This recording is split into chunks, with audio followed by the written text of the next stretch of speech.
अस्सलाम वालेकुम नाज़रीन, मैं हूं ज़मीर हैदर और आप देख रहे हैं प्रोग्राम क्रॉस टॉक। नाज़रीन, आज एक साल मुकम्मल हो गया। 8 फरवरी 2024 के इंतखाबात के बाद आज एक साल मुकम्मल हो गया। ऑपोजिशन आपको मालूम है, पीटीआई का सबसे बड़ा आज पावर शो था, बल्कि जारी है, और वो सवाबी में उन्होंने किया। गुज़िश्ता रोज़ जो सलमान अकरम राजा साहब हैं, उन्होंने वाज़े तौर पर कह दिया कि जी हम कोई इंतशार नहीं फैलाना चाहते, हम एक पुरअमन अपना जलसा सवाबी में करेंगे। दूसरी जानिब हुकूमत ने अपनी एक साल की कारकर्दगी बताई। आज ही वज़ीर आज़म ने एक तकरीब से खिताब करते हुए कहा कि मुल्क को एक साल में अंधेरों से उजालों की तरफ लेकर आए हैं, और बहुत ही मुश्किल सफ़र था जिसमें आवाम ने बहुत ज़्यादा मुसीबतें झेली। महंगाई का एक बहुत बड़ा अजाब था, जिसको उन्होंने कहा कि फरवरी के महीने में अब वो तकरीबन 2.5-3% आ गया है इफ़रात ज़र इन्फ्लेशन, रेट ऑफ इन्फ्लेशन। और उन्होंने कहा अभी भी शायद थोड़ी सी मुश्किलात हैं, लेकिन हम सब ने मिलकर इस मुल्क को आगे लेकर जाना है। और इस तकरीब में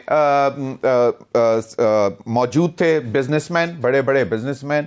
उन्होंने कहा कि ये इनका बहुत बड़ा कंट्रीब्यूशन है रेवेन्यू में, और उन्होंने सैलरीड क्लास को ख़ास तौर पर खराज तहसीन पेश किया कि सबसे बड़ा बर्डन सैलरीड क्लास ने बर्दाश्त किया है। लेकिन उन्होंने कहा कि बिजनेस कम्युनिटी ने भी बहुत कंट्रीब्यूट किया है। और फिर उन्होंने मजाकन ये भी कहा कि इतने बड़े बड़े ये बिजनेसमैन बैठे हुए हैं, ये अगर अपना बाजू झटकें तो अरबों रुपए तो यहीं अभी जमा हो जाएगा, तो जिस पे काफ़ी कहका लगा। और फिर एक वज़ीर आज़म साहब ने एक दिलचस्प वाक़या भी सुनाया, डेनिस लिली का और शायद इंतखाब आलम का, कि कोई पर्थ में कोई मैच था जिसमें डेनिस लिली ने बॉलें कर करके मतलब काफ़ी ज़ख्मी कर दिया था हमारे पाकिस्तानी बैट्समैन को।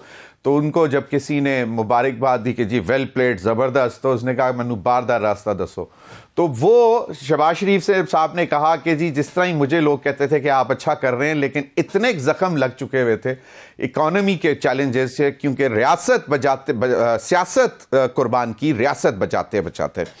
तो उन्होंने कहा कि मैं तो यही कहता था कि मैनू बार दा रास्ता दसो, लेकिन अल्हम्दुलिल्लाह उन्होंने कहा कि हमने बहुत मुश्किल कठिन वक्त गुजारा है, अब इसका फल इंशाल्लाह मिलेगा।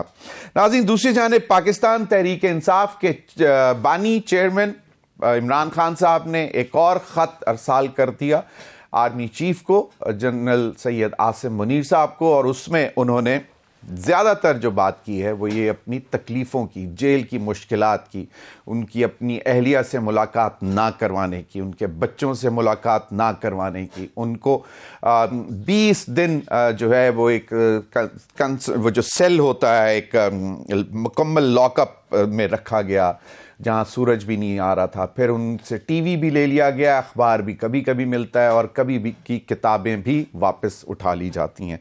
तो ये जो दूसरा पार्ट था ख़त का, इसमें कुछ ज़ाती नौयत की, और फिर उन्होंने आखिर में अपने वर्कर्स के मुतल्लिक भी बात की। लेकिन वाज़े तौर पर उमर अयूब साहब ने इनकार कर दिया है, जो कि गुज़िश्ता रोज़ अयाज सादिक साहब ने एक रिन्यूड ऑफ़र की थी कि पाकिस्तान तहरीक इंसाफ को हम दोबारा कहते हैं कि वो मुज़ाकरात की मेज़ पर आए। लेकिन उमर अयूब साहब ने वाज़े तौर पर कह दिया कि ये चैप्टर हम क्लोज़ कर चुके हैं। इसके पीछे क्या मुहर्रिकात हैं, क्या रीज़न्स हैं, क्या ये जो ख़तों का सिलसिला शुरू हुआ है, क्या ये एक रीज़न है, या फिर जो ग्रैंड ऑपोजिशन अलायंस बना रहे हैं वो एक रीज़न है। इन्हीं तमाम मामलात पर बात करेंगे। मेरे साथ मौजूद हैं इस्लामाबाद स्टूडियो में सेनेटर डॉक्टर हुमायूं मोमन साहब, सीनियर रहनुमा पाकिस्तान तहरीक इंसाफ। डॉक्टर साहब बहुत बहुत शुक्रिया।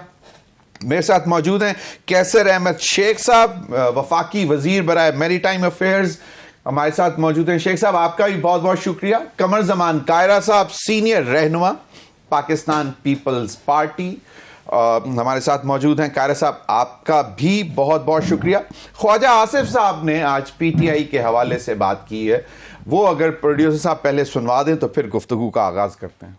वज़ीर आला खैबर पख्तूनख्वा कहते हैं कि 99% हमारे मुतालबात मंजूर हो गए हैं। अगर उनके मुतालबात मंजूर हुए हैं तो किस लिए एहतजाज हो रहा है, बल्कि अब तो उनको जश्न मनाना चाहिए। एक दिन खत लिखा जाता है जिसमें ऐसे नुकात उठाए जाते हैं कि उसकी वजह से ये क्राइसिस क्रिएट हुई है। एक हंगामा था, एक शोर था कि ट्रंप आएगा, छा जाएगा, बानी बाहर आ जाएगा, ट्रंप ते आ गया, लेकिन इनका कुछ ना बना। मेरी दानिश में कोई ऐसा चांस कतई तौर पर नजर नहीं आता कि PTI जो है एक सियासी जमात की हैसियत से सियासी मुज़ाकरात जो है हुकूमत से कर सकते। मुज़ाकरात को एक स्मोक स्क्रीन के तौर पे इस्तेमाल किया जाए तो उसका नतीजा यही निकलता है जो इन मुज़ाकरात का निकला।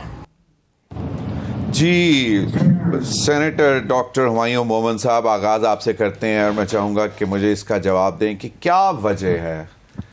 एक तो यौम स्याह मना रहे हैं आप आज, तो मुज़ाकरात तो एक चीज़ होनी चाहिए थी। मतलब ख्वाजा साहब भी कह रहे हैं कि आप लोग पहले से इंटरेस्टेड नहीं थे, अब आपने ग्रैंड अपोजिशन अलायंस बना लिया, आर्मी चीफ को ख़त लिखे जा रहे हैं, इस वजह से अब आपको परवाही नहीं है कि छोड़ें जी इस गवर्नमेंट से क्या मुज़ाकरात। बिस्मिल्लाहिर्रहमानिर्रहीम, इय्याका नअबुदु व इय्याका नस्तईन। देखिए, अगर जैसे ख्वाजा साहब बातें करते हैं उनको देख के गिरगिट भी शर्मा जाता है कि जिस स्पीड से ये अपने रंग बदलते हैं ना, शायद गिरगिट भी उस स्पीड से नहीं बदलता। हम लोग, टू बी वेरी ऑनेस्ट, हम लोग वाकई इस हुकूमत के साथ बातचीत करने को तैयार नहीं थे। उसकी वजह यह है कि जब कोई ऐसी हुकूमत हो जिनको कभी वोट मिला ही ना हो और वो आके बैठ जाए ऐसे, मतलब एक ऐसी कुर्सी हो जिस पे आप डिज़र्व ही ना करते हो बैठना, आप आके बैठ जाए, आपके साथ मैंने क्या बात करनी है। मेरे लिए वो ज़्यादा इंपॉर्टेंट है उस शख्स से बात करूं कि जिसने आपको कुर्सी पे बिठाया है, क्योंकि ताकत उसके पास है, ताकत आपके पास नहीं है। आपके पास देखिए दो ताकतें होती हैं, या आपके पास पावर एज एन इंस्टीट्यूशंस है, या आपके पास पावर एज अ पीपल है। लोगों का ने तो आपको टटकार दिया था, और ये मैं नहीं कह रहा, मतलब हम तो कहते ही कहते ना, PTI तो कहते हैं। कायरा साहब की पार्टी के पंजाब के, इन्हीं के सूबे के पंजाब के गवर्नर साहब ने कहा है कि वो खुद भी अपने हलके से हारे, और वो कहते हैं कि अटक से लेके जेलम तक एक सीट भी PMLN ने नहीं जीती, एक सीट भी PMLN ने नहीं जीती। वो कहते हैं मैं ये नहीं कहता कि बिलावल भुट्टो साहब जीते हैं या नहीं जीते लाहौर की कॉन्स्टिट्यूंसी, लेकिन अता तारड़ नहीं जीता। मतलब he had a slight doubt on winning of अपने लीडर की बात, लेकिन ही हैड नो डाउट्स कि भाई अता तारड़ हारा है। ठीक है, तो अब उससे हम ये कर सकते हैं कि या बिलावल साहब जीते और या PTI ने सीट निकाली है।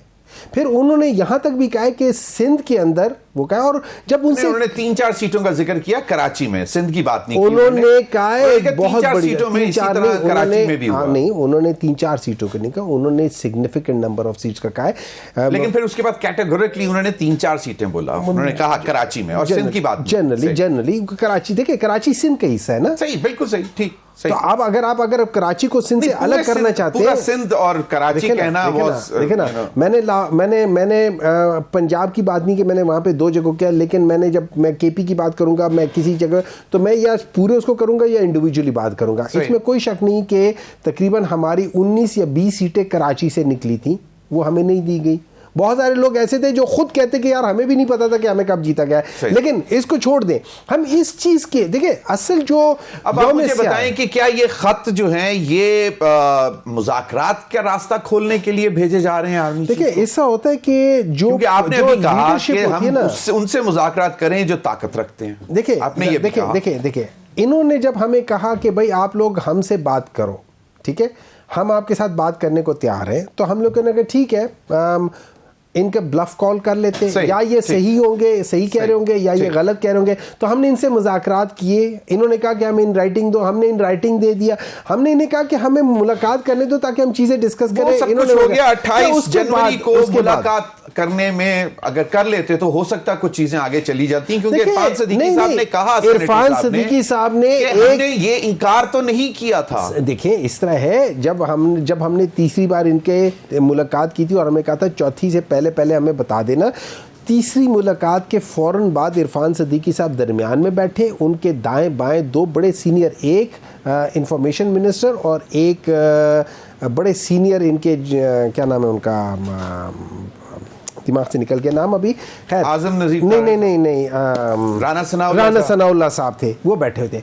उन लोगों ने कैटेगोरिकली कहा है कि ये चीज नामुमकिन है। तो जब उन्होंने कह दिया और इरफान से उन्होंने कहा था कि हमने लिख के देना था। चलिए देखिए ना, अब आप मुझे बताएं कि अभी क्या रास्ता है, क्या ग्रैंड ऑपोजिशन? देखिए मेरे ख्याल में अच्छा, मैं एक बात बताता हूँ। अभी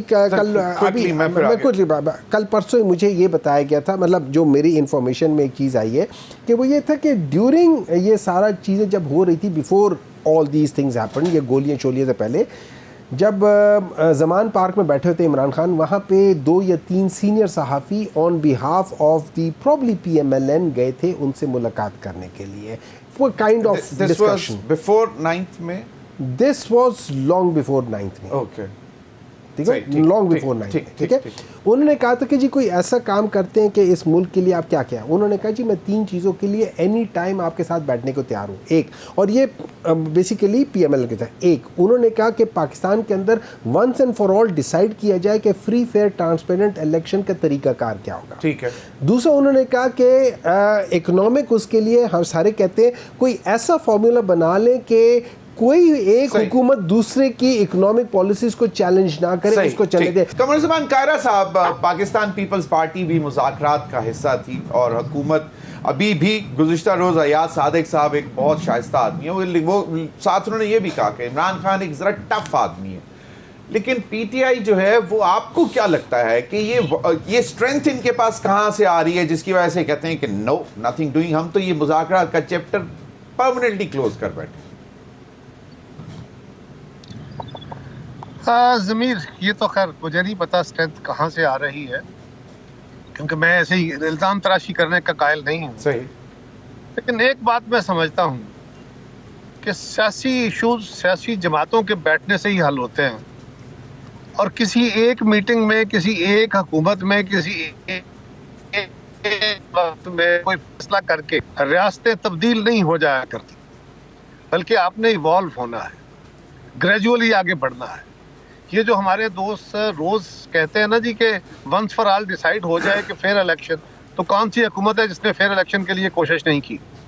इलेक्शनों के सबसे ज्यादा डसे हुए तो हम हैं।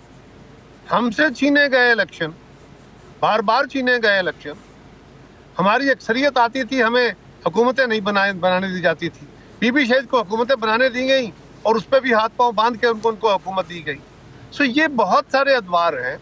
इसके बावजूद हम ये बात कह रहे हैं कि भाई ज़रा थम के, ज़रा तहम्मुल से, क्योंकि जिस मुआशरे के अंदर आप डेमोक्रेसी फ्लरिश कराना चाहते हैं, उसकी रवायतों को, उसकी आदतों को, उसकी जो सोशल नॉर्म्स है, वहाँ डेमोक्रेटिक मीन्स आने हैं, वहाँ बर्दाश्त आनी है।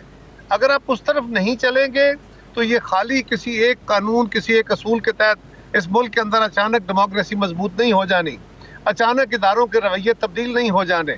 और दूसरी बात, अगर आप गुड गवर्नेंस की बातें करेंगे, बहुत अच्छी बात है, लेकिन खान साहब की गुड गवर्नेंस 3.25 साल में तो समझ आ गई, और पंजाब जैसे बड़े सूबे में उन्होंने बुज़दार साहब की सूरत में गुड गवर्नेंस की आला मिसालें कायम कर दी। बाकी जो दास्तान है वो सारी कौम जानती है। वहाँ महमूद साहब की सूरत में वो बड़ी आला चॉइस थी कि PK के सारे दोस्त उनके बारे में बेहतर जानते हैं। तो जहाँ खास किया, और ये बात भी है कि इस इलेक्शन के ऊपर इनके सवाल अपनी जगह,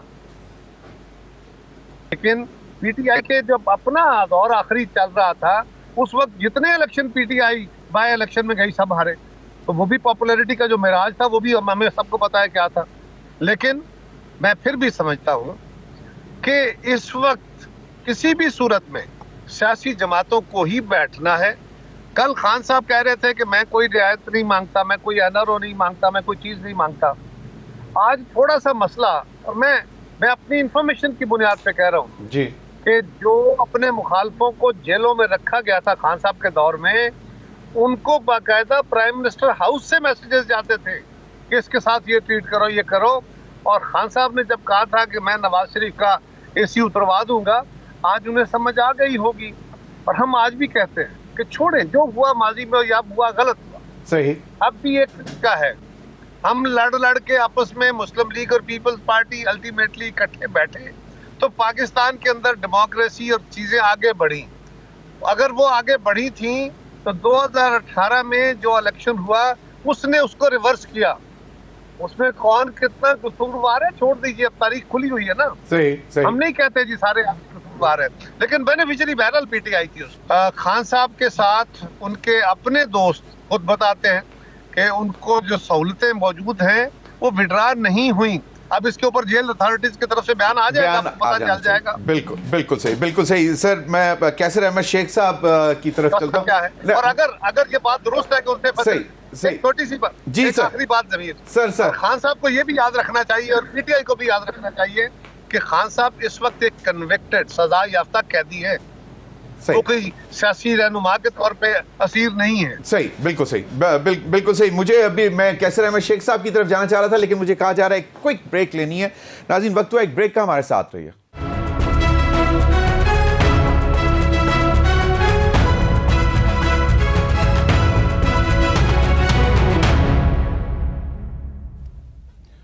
वेलकम बैक नाज़रीन। कैसर अहमद शेख साहब, आपने गुफ्तगू सुन ली अपने इत्तेहादी की और अपने मुखालिफ पार्टी पाकिस्तान तहरीक इंसाफ की भी। आप भी बड़े एडवोकेट रहे हैं थ्रू आउट कि मुज़ाकरात ही मसाइल का हल है, लेकिन अब जो टोन आ रही है, चलें आप ही बता दें कि ये ग्रैंड अपोजिशन का जो अलायंस बन रहा है, ये ताकत है या ये जो खतों का सिलसिला अब शुरू हुआ है, ये ताकत है? क्या कहते हैं शेख साहब? ज़मीर अहमद साहब, देखिए बात हुई हुमायूं मेमन साहब और कमरुज़्ज़मान कायरा साहब, बड़े माशाल्लाह उन्होंने अपना अपना पॉइंट ऑफ व्यू दिया है। अब मुझे ये बता दीजिए, या तो दुनिया में कोई हल अभी तक निकला, चलो हजारों साल की हिस्ट्री है ना दुनिया में, एक तो जंगे हैं कि आपस में जंगे करो, लड़ो और उसके बाद कोई जीत जाए, लड़ाई में प्रैक्टिकली कोई जीत जाए तो दूसरा कब्जा कर ले किसी दूसरे के इलाके में। आज जो डेमोक्रेसी है और जो दुनिया में सिस्टम जारी है, उसमें तो डायलॉग ही एक हल है। गलतियां हुई होंगी, कोई सही होगा, कोई गलत, बजाय कि हम उसके ऊपर ही आर्गूमेंट करते कितने सालों से हो रहा है। कोई कन्विंस तो नहीं हुई, एक पार्टी दूसरी पार्टी से कन्विंस नहीं हुए, बड़े हमने वजनी दलील सब ने दिए।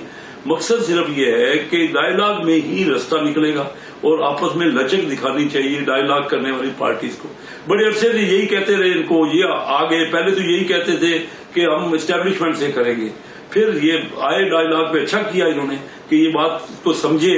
और देखिए सियासी मामला, जैसे कि कमरुज़्ज़मान कायरा साहब ने कहा, सियासी पार्टियों से ही होनी है, कोई अरसा दराज से ये तो हुआ नहीं। हर एक का स्टेक होल्डर होते हैं, यानी हर एक का अपना पॉइंट ऑफ व्यू होता है, उनका वजन भी होता है, लेकिन यही होता है मुज़ाकरात से ही मसाइल का हल निकलता है, दो राय नहीं। अब ये मुझे नहीं समझ आ रही कि एक तरफ तो ये बात है कि यही साबित किया जा रहा है कि मुल्क को तरक्की हुई कि नहीं हुई। अब जब हमें ये मिली हुकूमत तो डिफॉल्ट था, वो तो सब क्लियर है, और जो कुछ भी इकोनॉमिक इंडिकेटर्स है ना, वो मुझे कहने की जरूरत नहीं है, वो तो एक्सेप्टेबल है। वो उसमें दो राय भी होती है, फैक्चुअल जो है ना, यानी क्या इन्फ्लेशन में कमी हुई, महंगाई में यानी कितनी कमी हुई, या रिजर्व कितने बढ़े, या हमारी करेंसी स्टेबल हुई, या हमारी एक्सपोर्ट में इजाफा, इसमें तो फैक्चुअल पोजीशन है ना, कोई दो राय तो होती नहीं है। अब ठीक है, ये इनका इलेक्शन के ऊपर पॉइंट ऑफ व्यू है, उसमें बिल्कुल, यानी ये मैं नहीं कहता कि ये गलत पॉइंट ऑफ व्यू होगा, बैठ के एक दूसरे के मामले को समझना पड़ेगा। पाकिस्तान में आज तक किसी भी इलेक्शन में कोई भी हुआ जिसमें ये कहा गया हो कि इलेक्शन बिल्कुल फेयर हुए, हमें बिल्कुल ये भी रास्ता निकालना है कि ताकि हम हमारे पड़ोसी मुल्क में होता है। आपके इत्तेहादी पार्टी के गवर्नर पंजाब जो बात कर रहे हैं, शेख साहब गवर्नर पंजाब ने जो बात की है वो उस पर भी थोड़ा सा फिर बता दें। लेकिन माशाल्लाह आप तो जीते हुए हैं जी पंजाब से, और हमेशा की तरह जीतते आ रहे। देखिए मैं आपको बताऊं, केपीके में फजलुर रहमान साहब, जेयूआई जो कह रही है केपीके में, इन्हीं से कह रही है पीटीआई से, वो तो आपस में मिलके उन्होंने गुफ्तगू भी की है ना, क्या उनको वहां कन्विंस कर लिया उन्होंने कि उनको भी तो करे। फजलुर रहमान साहब क्या कह रहे हैं, वो कहते हैं हम जीते हुए थे और हमें उनको जिताया गया पीटीआई। तो ये तो बात, मैं कोई ये नहीं कह रहा, ये बैठने से ही मसाइल का हल निकलेगा ना। कोई गुफ्तगू शुनीद करें, कहीं ना कहीं कंसेशन दें, लचक दें। आसिफ जरदारी साहब ने प्रेसिडेंशियल स्पीच में ये खुद कहा कि तमाम पार्टियों को 2 कदम पीछे हटना पड़ेगा। और देखिए पॉलिटिशियन का काम होता है मामलात को सुलझाना। हमने इख्तलाफ तो बहुत कर लिया, या तो कोई रास्ता निकाल लें। कभी ये कहते हैं कि मुज़ाकरात करेंगे, फिर जब जारी थे मुज़ाकरात 28 तारीख को हमने जवाब देना था, उससे पहले ही इन्होंने मुनक़ता कर ली। चलो जो कुछ हो गया, लेकिन मैं फिर इनसे अपील करूंगा कि ये पार्टियों का मामला नहीं है, ये 25 करोड़ लोगों की तरक्की, उनके लिविंग, उनके मामलात हैं, उनकी जिंदगियों के सवाल है। हम अपने मुल्क को कहां पहुंचा रहे हैं। मैं पाकिस्तान के 77 सालों को 2 पीरियड्स में, मैं हर अपने प्रोग्राम में यही बात कर रहा हूं, 2 पीरियड्स में मैं तकसीम करता हूं। पहला पीरियड 1947 से लेके 88-90 तक या 92 तक, वो था जब हम पाकिस्तान की तरफ सारी दुनिया देख रही थी। वो क्या वजह थी? आप ये फैक्चुअल पोजीशन है। मैंने खुद ये मैं गवाह हूं इस बात का कि मनमोहन सिंह ने डॉक्टर महबूब हक साहब को फोन करके, सर बिल्कुल, लेकिन फिर बताएं 88-90 के बाद क्या हुआ, कौन बराबर रहे? उसके बाद ये हुआ, बस देखिए ना, वो एक तो पीरियड वो था। अब दूसरा पीरियड जिसमें हमारे जवाल का पीरियड है, या हमारी तरक्की उस तरह नहीं है जैसे हमारे पड़ोसी मुल्कों ने की, तो उसमें क्या हुआ कि हम आपस में यही लड़ते रहे। पहले पाकिस्तान मुस्लिम लीग और पीपल पार्टी आपस में इख्तलाफ करते रहे, अब इख्तलाफ पीटीआई ज्यादा कर रही है। मुझे ये बताइए, इस तरह क्या मुल्क आगे, मुल्क के तो सारे ही खैर खा है ना, सारी पार्टियां जो इलेक्ट होने के लिए उनके इलेक्ट हुए हैं, वो सारे मुल्क के तो बिल्कुल सही फरमाया शेख साहब, मुल्क तो को हल निकाल देना। ये मैं इनसे अपील करता हूं, बैठ के कोई हल निकालें, कोई ना कोई तो हल निकलना चाहिए। हम जो इख्तलाफ कर रहे हैं सारी हल निकालें। और क्या होगा, दो चीजें चाहिए। बाहर की इन्वेस्टमेंट हमें चाहिए तरक्की करने के लिए ना, उसके लिए हमने माहौल बनाना है और वैल्यू एडेड एक्सपोर्ट करनी है, सारी माहौल बनाना है। बिल्कुल शेख साहब, बिल्कुल सही फरमाया। फिर खारजियों से जंग है जो कि मुसलसल तंग कर रहे हैं। बिल्कुल बिल्कुल, मैं चाहूंगा, मैं रिवर्स ऑर्डर में आता हूं। मैं कमरज़बान कायरा साहब की तरफ से फिर आपकी तरफ आता हूं।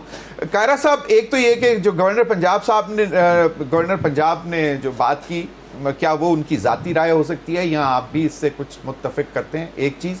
दूसरी चीज ये कि जो ग्रैंड अलायंस बनने जा रहा है, इसमें मौलाना फजलुर रहमान साहब के ऊपर बहुत ज्यादा तकिया किए हुए है पाकिस्तान तहरीक इंसाफ, और आपको क्या लगता है कि ये जो ग्रैंड ऑपोजिशन का अलायंस है, जिसमें वो कहते हैं कि जी एक ग्रैंड नेशनल एजेंडा भी बनाएंगे, वो लेके जाएंगे, अगर वो ना काबिल कबूल हुआ तो फिर स्ट्रीट पे आएंगे, क्या कहते हैं कायरा साहब?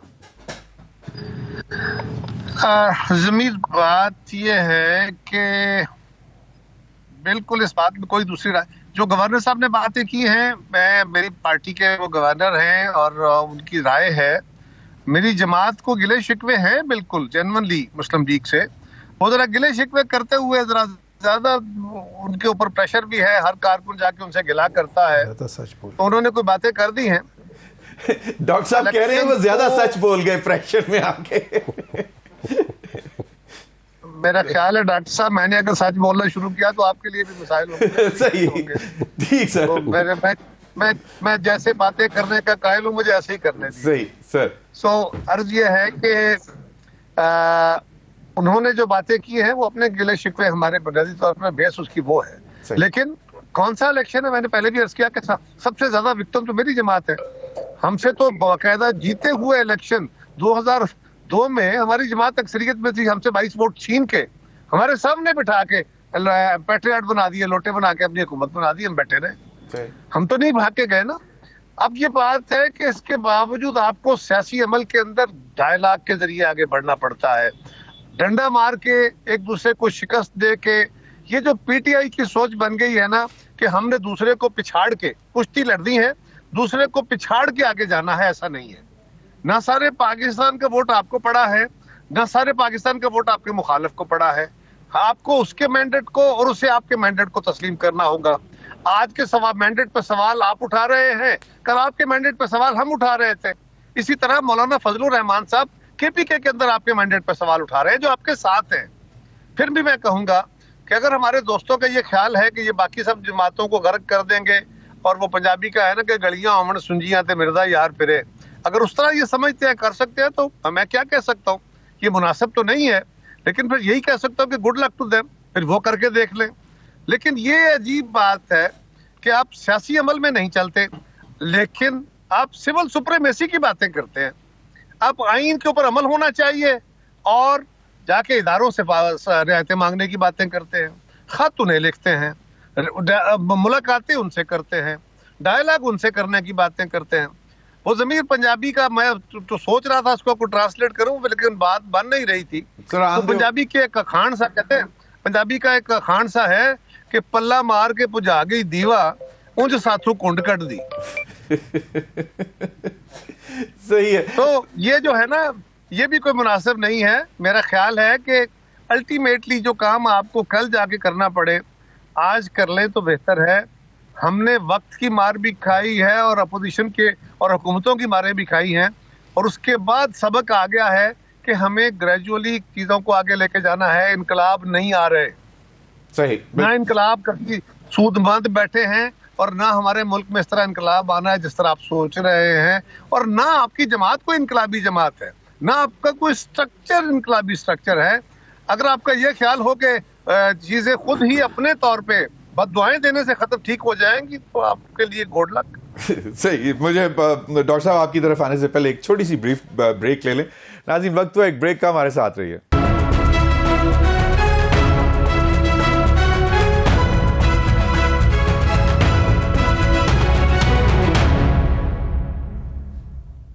Welcome back. Senator doctor Humayun Mohammad साहब, एक तो ये मुझे बताएं कि ये पहले अभी तक ये एक तासुर था कि खान साहब को जेल ने नहीं खाया, खान साहब जेल को खा गए इतना अरसा बहादुरी से। ये ख़त जो लिखा है इसमें तो बहुत एक परेशानी की हालात बताए जा रहे हैं कि मेरे साथ ये जुल्म हुआ, मेरे साथ वो जुल्म हुआ। ठीक है, चलें, ये भी है। एक तो इस पर अगर आप कमेंट करना चाहें तो ये भी कर लें। मौलाना फजलुर रहमान साहब के पास जाते हैं प्राइम मिनिस्टर, और a bouquet of flowers with him, with his his members. यकीनन सियासी गुफ्तगू भी हुई होगी। कितने पुर उम्मीद हैं ग्रैंड अपोजिशन अलायंस के, जिसमें ज़्यादा स्ट्रेंथ, स्ट्रीट पावर आपके बाद या आपके जितनी या कमोबेश मौलाना फजलुर रहमान साहब के पास है। देखिए, इस तरह है कि अभी कायरा साहब जो है ना, कायरा साहब बड़े सीनियर सियासतदान हैं। मैं उनके सामने, मेरा तो ये पहला टर्म भी अभी ख़त्म नहीं हुआ, और मैं कोई सियासी सोच के लिहाज से मेरी वो सोच भी नहीं है कि जो शुरू से सियासत है। मैं एक रिफॉर्मिस्ट टाइप ऑफ पर्सनालिटी है मेरी, मैं वो सियासत वाली नहीं है। क्योंकि हमारे मुल्क में सियासत जो है ना, उसको हम लोगों ने जोड़ तोड़ या उसको हम लोगों ने लेन देन के लिहाज से कर दिया, कुछ दो कुछ लो, कुछ ये कर लो वो कर लो। मेरी नज़र में वो सियासत नहीं है, तो इस वजह से वो है। मुझे अच्छे तरीके से याद है, अभी कोई 1-1.5 साल 2 साल पहले की बात है कि रज़ा रब्बानी साहब ने सेनेट के अंदर ऐसे लॉज जो हुकूमत लेकर आई थी और जिसमें पीपल्स पार्टी ने उनको बैक किया था, उन्होंने फाड़ा था विद रेफरेंस टू भुट्टो।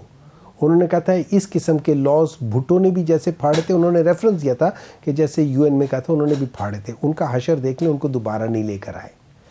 बात ये हो जाती है कि जब हम लोग इतने सीनियर पॉलिटिशियंस या क्या कह सकते हैं पॉलिटिकल पार्टीज़, पीपल्स पार्टी सबसे सीनियर पॉलिटिकल पार्टी है, उसके बावजूद हम लोग अगर प्रॉपर तरीके से सबक ना सीखें और हम ऐसे लॉज बना रहे हैं कि जिसमें कॉन्स्टिट्यूशन के अंदर इस किस्म की क्लॉज कर दिए कि अब उसके अंदर आप लोगों को छोड़ा पूरी जुडिशरी को मैनिपुलेट कर सकती है। हुकूमत जो एग्जेक्टिव है उसको आपने वो टूल दे दिया कि वो मैनिपुलेट कर सके। तो मुझे वो सियासत समझ नहीं आती, किसी भी सियासत है। तो आपने खान साहब का रेफरेंस किया, मुझे ज़रा टाइम दे देना, ठीक है, क्योंकि वहाँ पे 2 हुकूमती बेंच है, मैं अकेला वो हूँ, तो थोड़ा सा मुझे ज़रा प्लीज़ वो कर देना। बेशक इसके बाद मुझसे सवाल ना पूछें, ठीक है। देखिए, इमरान खान के अगर मैं जेल में उनका देखूँ, उनकी 2 मैं चीज़ों को लेकर करूँगा। एक, एज अ पॉलिटिशियन, ना किसी डॉक्टर ने आके एफिडेविट दिया कि इनका दिमाग ख़राब है, ना किसी ने आके उनकी रिपोर्ट दी कि इनके प्लेटलेट्स गिरे हैं, ना किसी सियासतदान की तरह उनकी कमर पे चुप पड़ी है। वो उसी तरह हशाश बशाश थे।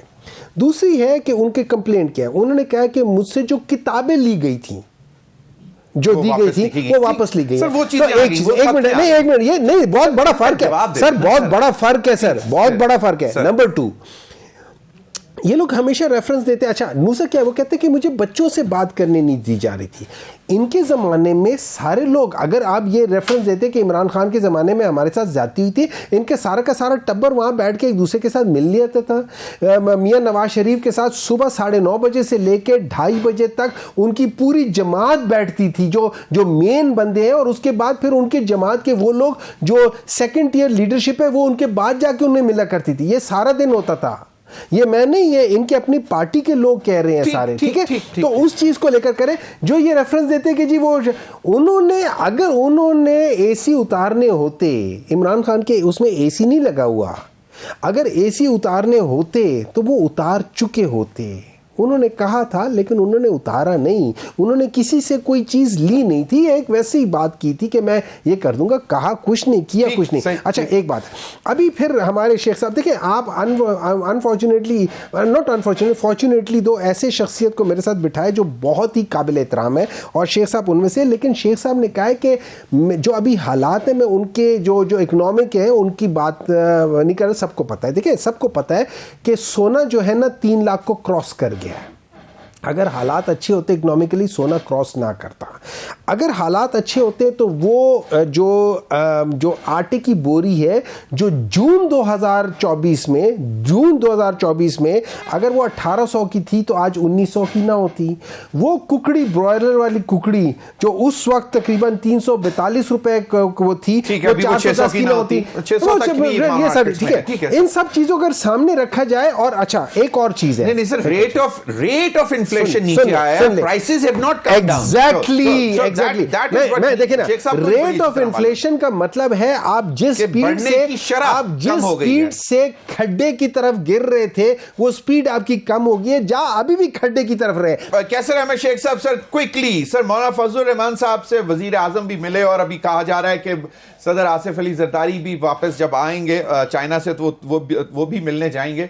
आपको क्या लगता है कि ये ग्रैंड ऑपोजिशन अलायंस बन पाएगा सर? क्विकली सर, क्योंकि आखिरी एक कमेंट मैंने कारा साहब से भी लेना है सर।